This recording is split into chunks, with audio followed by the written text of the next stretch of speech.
I don't want to kill them because they are my respected guru and my grandfather.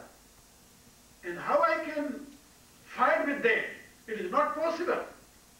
So he decided that I will leave this battlefield and I will be sannyasi and I will live on earth. Okay? And he told that I have no any purpose to fight with them because according to Arjuna, people want wealth and prosperity. For what? Not for himself, but for his own dearer and nearer. And he told that I am seeing for whom I want wealth, I want prosperity, I want kingdom. They all are here and they will die all in this battlefield. And after killing them, what I will do with that prosperity, what I will do with that wealth and that kingdom. So I don't want to kill them and I don't want to fight. I don't want kingdom too. I don't want to be king too. My Lord, I don't want to fight on any cost. And I will be sannyasi and I will live on earth.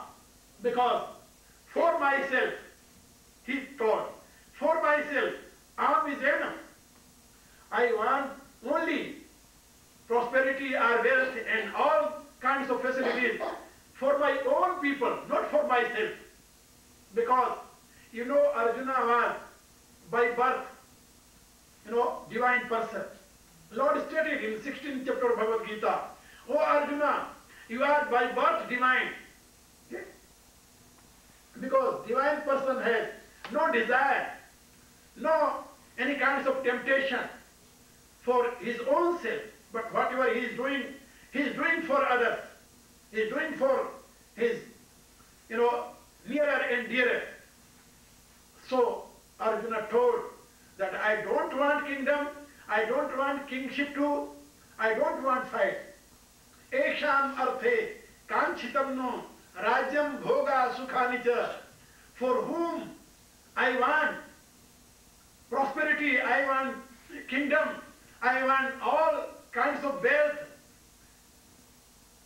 Esham arthe kanchitam no rajyam bhoga sukhani cha. Te ime avastha yuddhe. Those all people are standing here for fighting. And they left their hope of life. And they are, get together here only for dying. So I don't want to fight with them, he told. But, demonic person always think in other way. As a divine person think that I don't want wealth for my own self, I want for others. In the same way, demonic person thinks, oh, whatever others are doing, they will do only for me. As Duryodhana told, Anne chavava sura madarthe takti jivita. He told to his guru, Dronacharya, sir, there are so many other warriors. They came here and they are fighting for me only. They are offering their life for me.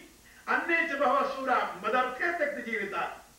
They are offering their life for me. Because he was a demonic person. He was a selfish person.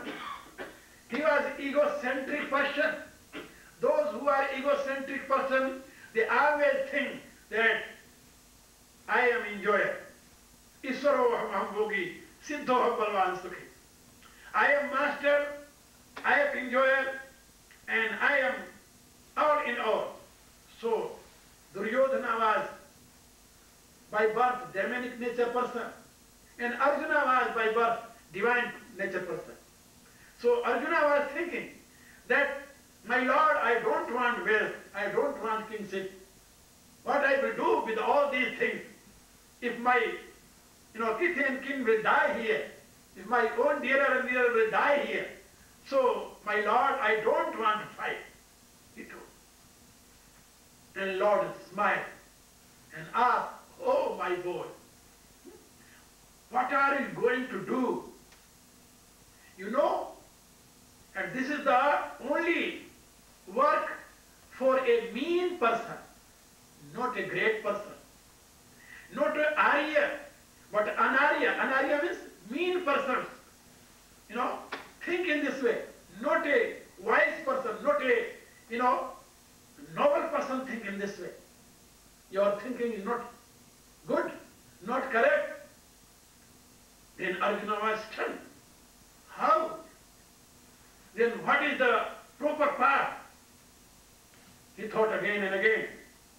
Then in the end he surrendered himself and he requested Lord, my Lord, Karpanya doso pahata svabhava, infatuation covered my intellect. My Lord, I don't know what is the right and what is wrong. Karpanya doso pahata svabhava, prakhyantam dharma sambudha cheta, and I become completely deluded about my duty, about my action, about my dharma, about my righteousness. So, Lord, tell me what is the proper path and how I can achieve highest good in my life. Yasrayasya nishtam bruhitam me. Shishyaste ham sadhimam tvam prapan. My Lord, I am your disciple. I am surrendering myself into your holy feet. Bestow me your divine knowledge and how I can achieve highest good. Yasrayasya nishtam bruhitam me. He asked about highest good. My Lord, teach me how I can achieve highest good. Then Lord smiled and he started his teaching.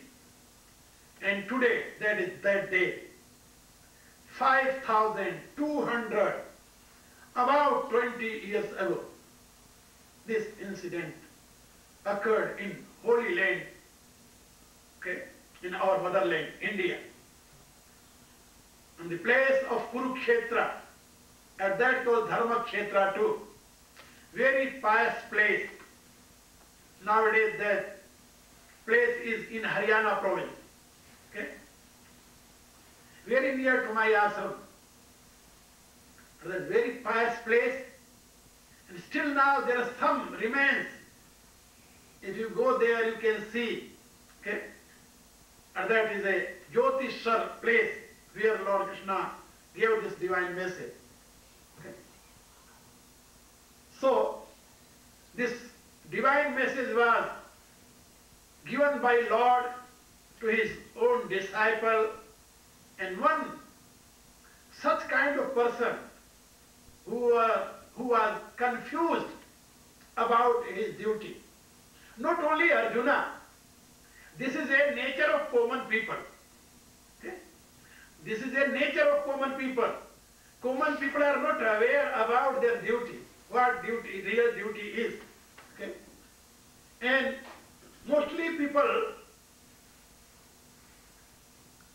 become prey of false notion, false idea, false duty too. Whatever your real duty, you are not aware about that. But you accepted some false duty. Oh, this is my duty, I have to do this and I have to do that. But Arjuna decided that not myself, but my Lord will teach me proper dharma, proper virtue, proper righteousness. If he will teach me, then my life will be better and I will achieve my destination in my life. Due to that, he asked Lord, Yasrayasya nishtam bruhitam me. Whatever is good for me, not only good, whatever is best for me, through which I can achieve my highest good, give me that direction, that knowledge. He requested. Then Lord started. In second chapter of Bhagavad Gita, Lord message started. And first he gave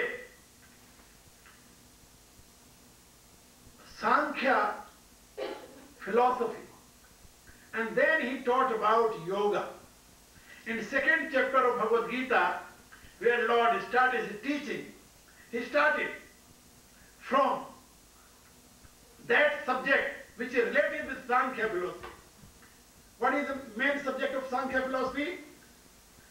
describe nature and spirit. Nature and spirit, there are two main, cause of life. Nature and spirit. Nature appear in the form of intellect, ego, mind, senses, and physical structure. These are projection of nature. Nature is called energy, in other words. So that nature appear, first manifest in the form of intellect. Then from intellect our ego appear. And from ego, mind. Ego has 16 children. Okay? Ego has 16 children. One mind, 5 cognitive senses, 5 active senses, and 5 objective senses. These are 16 in one mind. Okay? So ego has 16 children, according to Sankhya philosophy. And then there are 5 grandchildren too. Egos, 5 grandchildren. That is 5 primordial elements: ether, air, fire, water, and earth. These are called 5 grandchildren. Okay? So nature evolved herself in the form of 23 forms. Okay? And 23 levels, in other words, you can say.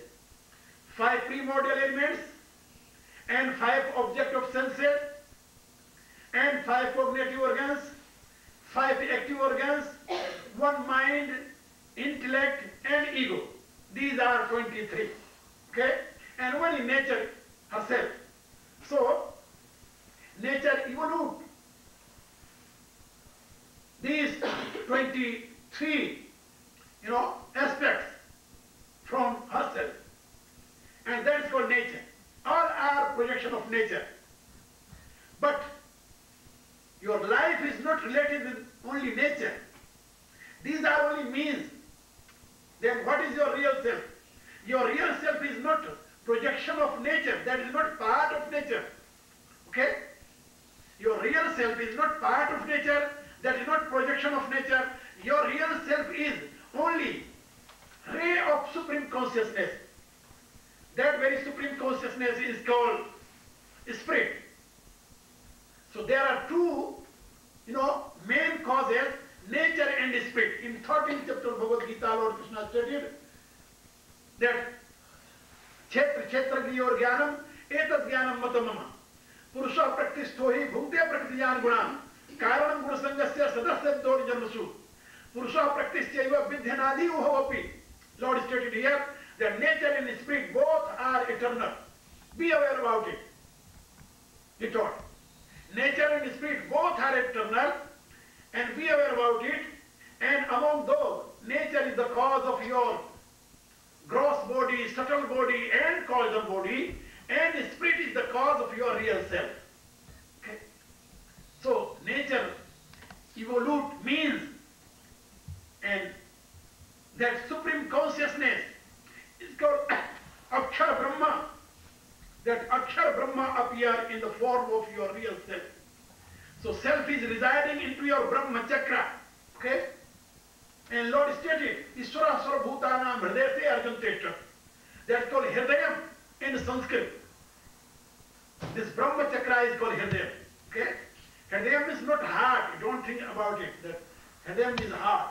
Heart is not Hridayam. In Upanishad and Veda, Hridayam is your Brahma chakra. That is a place. Here, that's called Murdha, in other words too, in Sanskrit. So that is Hridayam. And God is residing into that Hridayam. Hridayasya Arjantishtat. And that is the real place of Lord. Okay? Due to that, in Upanishad and in Bhagavad Gita also we are reading Urdhva Mula Madasaka Masuttam Pravrabhyam. So, Lord stated in 2nd chapter of Bhagavad Gita, He started His teaching Asocyananya Sochastum Pragyavadansi Vase Gatasun Nan Sochant Pandita. Oh Arjuna, you are talking like a wise man, but you are repenting like a fool. Wise men never think about those who died and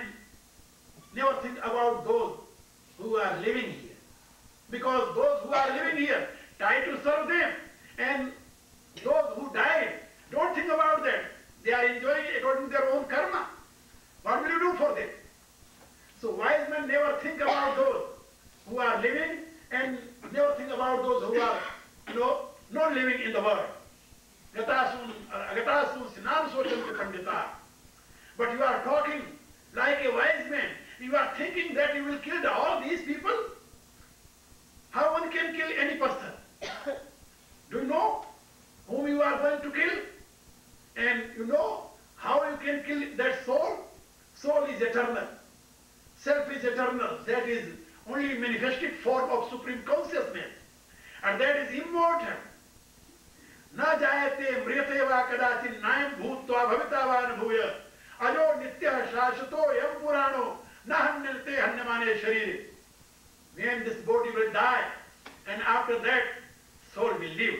That is eternal. That is perpetual. That is immortal. Okay? No power can kill that self, because that is only ray of sun. As no power can, catch ray of sun. Ray is always related to sun and comes from sun and live in sun too. In one, passage I wrote, जो रश्मि सब भास्कर से भास्कर में पूर रे तभी सदा तू राम से और राम में ना दूर रे. As each ray is in sun and comes from sun, okay, in the end merge into sun. In the same way, each self is living into God and coming from God, okay, and merging into God too. God is the source of life. That is infinite consciousness. So that is eternal. How one can kill that? And you are talking about body. So nobody can serve body. Body is changeable and one day it will die. Okay? Nobody can keep body always. Because body can't be eternal. That's changeable, changing in every moment. Okay? In every moment you can see as childhood, as younghood, as oldhood come, in the same way death come too. As childhood change into, younghood, as a younghood change into oldhood, in the same way, oldhood will get ends and he will die. So nobody can, prevent that body.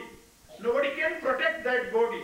Body is changeable and changing always like a cloth. वासांस जिरणानि यथा विहाय नवानि गृह्णाति नरोपराणि तथा शरीराणि विहाय जिरणान्यानि संयाति निमानदेहि. As we are leaving old cloth and wearing new cloth, okay, in the same way the self is leaving old body and wearing new body. Be aware about it. Birth and death. What is birth and what is death? According to Upanishad and according to Bhagavad Gita too, when our soul become related with this physical structure, that is called birth. When our soul leaves this body, this is called death. What is soul? Soul is not self. Be aware about it. There are great differences between soul and self. Okay? Soul is a person, but self is not person. Be aware. Soul is a person, but self is not person. When we are talking about soul, we are talking about subtle body. Okay? When we are talking about soul, we are talking about individual, person. That individuation is not only with body, but without body too. And you can, recognize it in good way, as when you are going into sleep state, and you are dreaming. Your body is lying down on the bed, but you are walking, you are talking, you are seeing, you are doing something in dream. Okay? So in dream state, there is no this body, but who is doing all these things? Are you aware about that? That is your subtle body.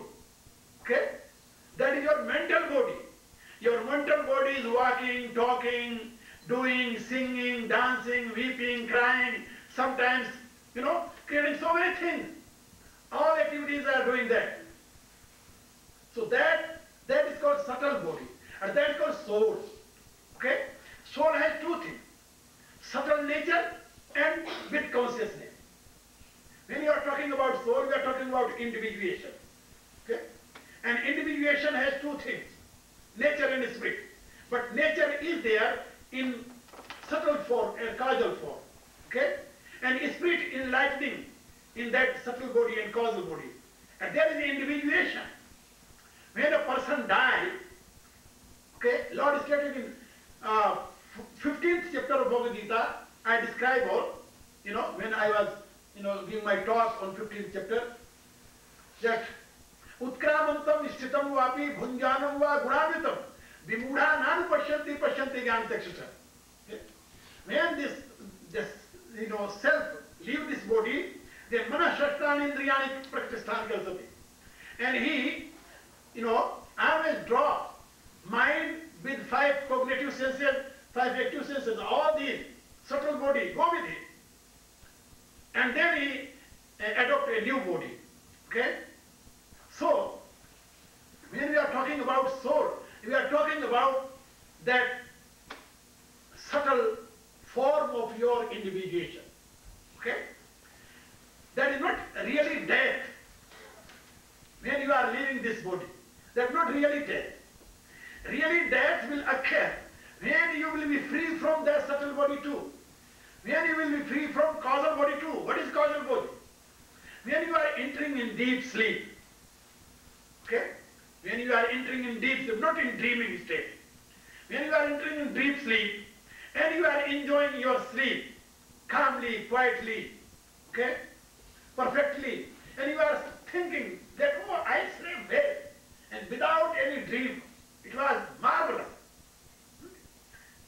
And you become fresh, and you become, and when you are away from deep sleep, you feel freshness, and you feel energized, because at that state, your subtle body merges into causal body. Causal body is only intellect. Okay? Intellect is called causal body, and mind is the master of subtle body. So when you go in deep sleep, then at that time you are living in causal body. But when you are dreaming, then you are living in subtle body. When you are awaking, you are living in gross body. There are 3 bodies, and 3 bodies are related to 3 states. Awakening, dreaming, and deep sleep. 3 stages. These 3 stages are related with your natural body. Causal body is natural body too. Okay? And subtle body is natural body too. And this gross body is natural body too. But gross body is result of gross nature. And subtle body is result of subtle nature. And causal body is result of causal nature. Okay? As I told you, causal nature appear in form of intellect. That's first manifested form of energy.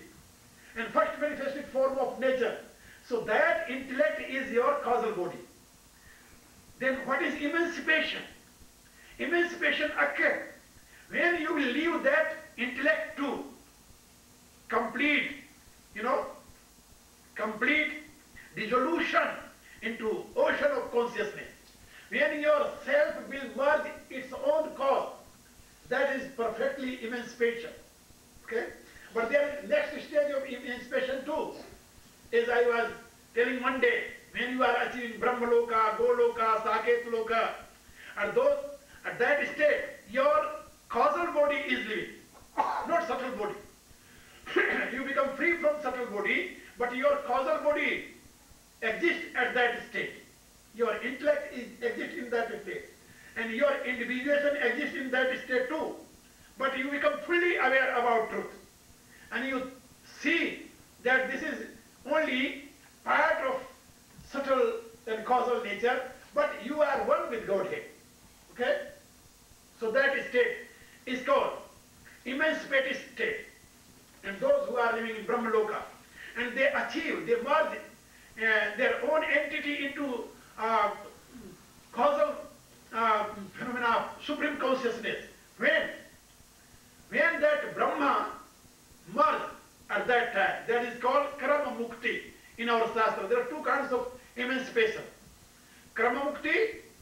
Sadhya Mukti. When your individuation merge into causal, supreme consciousness, that's called Sadhya Mukti. But when you leave this body and go some divine place and live there, and after that you merge into supreme cause, that is called Krama Mukti. Okay? Not at once. You are emancipated, but you live in that higher state and you merge into supreme cause in the end. So there are two kinds of emancipation in our Shastra. So I mean that when we are talking about soul, we are talking about your subtle body, your causal body with consciousness. Okay? But in Bhagavad Gita, Lord stated here in 2nd chapter that these mental body or intellectual body or physical body, all are bodies, all are projection of nature. And when a person dies, he leave only physical body, not mental body, not causal body. Okay? And he doesn't lose his own entity. He has his own entity too. Okay? Due to that, Abhyaktadin Bhutani, Vyakta Madhyani Bharata, Abhyakta Nidhanamneva Tattaka Pradevana. Why you are crying about changing clothes? This gross body is like a cloth, not subtle body, not causal body. Okay? Why you are crying changing a cloth? When really you will think deeply upon it, then you will be free from infatuation, he taught. So in 2nd chapter he taught Sankhya philosophy first. In Sankhya philosophy we see a great description about nature and spirit. Okay? That's called scientific philosophy. And that's the oldest philosophy in our country, in our tradition. First philosopher was Lord Kapila. And he stated that philosophy. And I never see any other philosopher before Kapila. Okay? All Upanishads are, projected after Kapila. And Kapila is first philosopher in our history. Because he was grandson of Manu. And there was no other philosopher before Kapila, as I told you. So Sankhya philosophy is oldest philosophy, and that is scientific philosophy. And our whole social and, our all kinds of setup, social setup, political setup, physical setup, all kinds of setup is based on Sankhya philosophy. One day I told, again before too, that all kinds of setups are based on Sankhya philosophy. Due to that, Lord stated first Sankhya philosophy and 2nd chapter, and after that he told, now I taught you Sankhya wisdom. Esha te abhihita sankhe buddhim yoga tu imam srunu. Now I taught you Sankhya wisdom. Now listen. Yoga wisdom. Yoga wisdom is practicable. Sankhya is only theory. You can, analyze. But how you can put your own practice? Then he told that is the yoga philosophy. As I told you many times, Sankhya is theory and yoga is practical. Okay? And he taught Buddhi Yoga, that's called Buddhi Yoga. That's a very great thing in Bhagavad Gita. Okay? That is special teaching of Lord. As I told many times, I never find such kind of ideology in any Upanishad. In any Upanishad. Gita's teaching is unique. Unique. Okay? You will never find such kind of ideology in any Upanishad. The very highest teaching. Because Upanishad's teaching is related with seers, guru and disciple. And what kind of disciple you will find in Upanishad? Such kind of disciple who left all his belongings. Okay?